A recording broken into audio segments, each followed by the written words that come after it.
이스라엘 백성들이 남녀노소 심지어 가축들 소, 양, 염소 이런 가축들까지 데리고서 한데 모여서 예배를 했는데 주일학교라는 게 어딨어. 교육학을 받아들여서 그래요. 교회가 교회 안에서도 그 계층화 시켜가지고 나눠서 그렇게 교육하자라는 게 들어와서 이런 거거든요.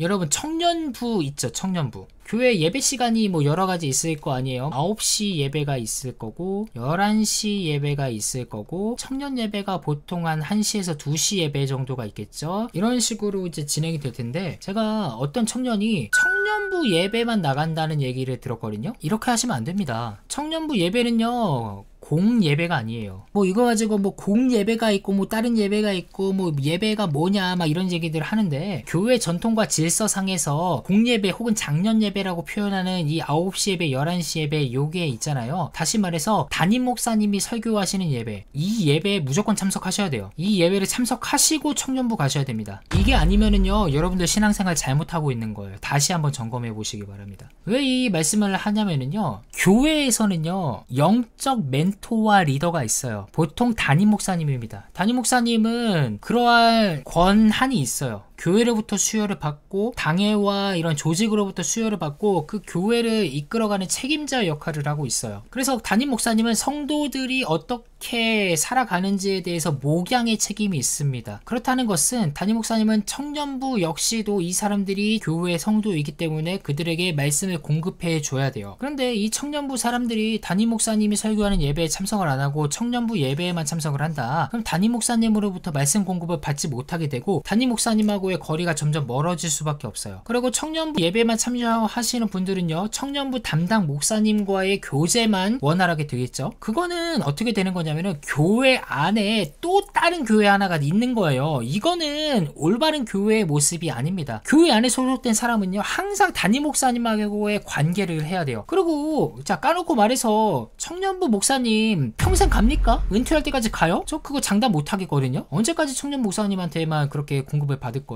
당연히 담임 목사님한테 공급을 받고, 청년부 안에서 어떤 문제가 생기거나 뭐 성도 가운데 문제가 생기면 바로 담임 목사님한테 보고가 들어가야 되는 거예요. 그리고 청년부는요 항상 공동의회에 참석할 수 있어요. 공동의회. 공동의회는 세례받은 교인들이 항상 참석할 수 있기 때문에요. 공동의회는 뭐냐, 교회의 앞으로의 나아갈 방향성을 결정하는 그런 의회입니다. 이런 의회들은 보통 2부 예배 끝나고 해요. 이런데 참여해서 자신의 의결권을 행사를 해야 되는데 이거를 포기하겠다라는 말과 다르지 않거든요. 그거는 나는 이 교회 성도 하지 않겠다는 얘기하고 똑같습니다. 그래서 만약에 지금 청년부 예배만 드리고 있는 청년분들이 계시면은요 반드시 1부 예배 혹은 2부 예배 참석하시기를 저는 권면드리고 싶어요. 이거는 그래야 교회 질서상에서도 유익합니다. 이거는 지일교님, 청년부 예배는 일종의 숙회 모임이나 셀 모임, 그쵸, 셀 모임이죠. 그래서 청년부 예배 청년부 예배라는 것도 웃겨. 예배는 이때 드리고 청년부는 그냥 모이는 거지. 청년부 예배 때는 예배를 드릴 필요도 없고 설교를 할 필요도 없어요. 설교는 담임 목사님 설교 가지고선 셀 모임 나누면 되는 거예요. 그렇죠. 주일학교라는 것도 원래 없어요. 엄마 따로 애 따로. 그래서 엄마는 엄마 따로 공급을 받고 애는 애 따로 공급을 받으니까 이 주일학교 그냥 키즈 카페에다가 애들 맡기고 애들 영적 공급은 알아서 하라 그러고, 가정에서는 얘기를 안 하죠. 신앙적인 이야기 아무것도 안 하죠. 주일학교가 있으니까 주일학교에서 알아서 케어해 줄 거니까, 주일학교에서 알아서 성경 얘기 가르쳐 줄 거니까. 그런데 교회는 일주일에 한 번 나오면서 가정에서 월요일부터 토요일까지 6일 동안 함께 지나는데 그 안에서 신앙적인 이야기 하나도 안 한다니까?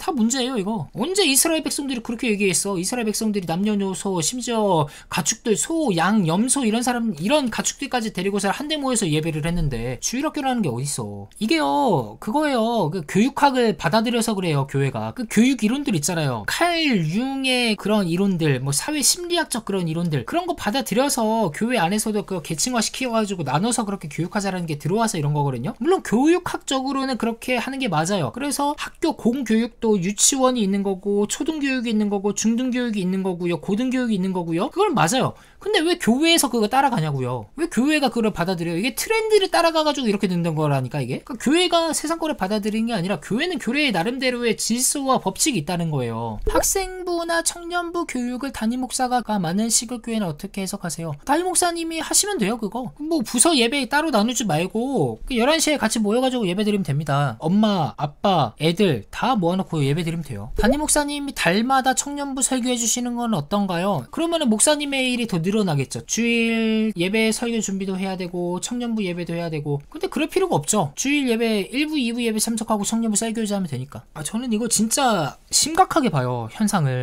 가정에서 신앙교육 안 하는 현상 진짜 심각하게 봅니다. 유대인들은 지금도 가정에서 출애굽 교육해요. 절기 지켜요. 유월절, 초막절, 수전절, 절기 다 지키면서 이스라엘이 하나님이 우리에게 어떤 일을 행하셨는가를 다 지켜요. 유월절 날에 보면은요, 아예 양식이 있어요. 양식. 가정에서부터 다 교육을 하고 어렸을 때부터 다 교육을 해요. 유대인이라서 그렇다고요? 아니, 우리 개신교인들이잖아요. 그리스도 백성들이잖아요. 그럼 예수님이 어떤 일을 행하셨는지, 성경이 무슨 얘기하고 있는지를 가정에서도 가르쳐야죠. 쉐마 이스라엘, 그거를 그대로 가져가야 될 거 아니에요. 아이들도 메인 예배 같이 들어야 한다고 생각하시나요? 네, 저 세대 통합 예배에 찬성합니다.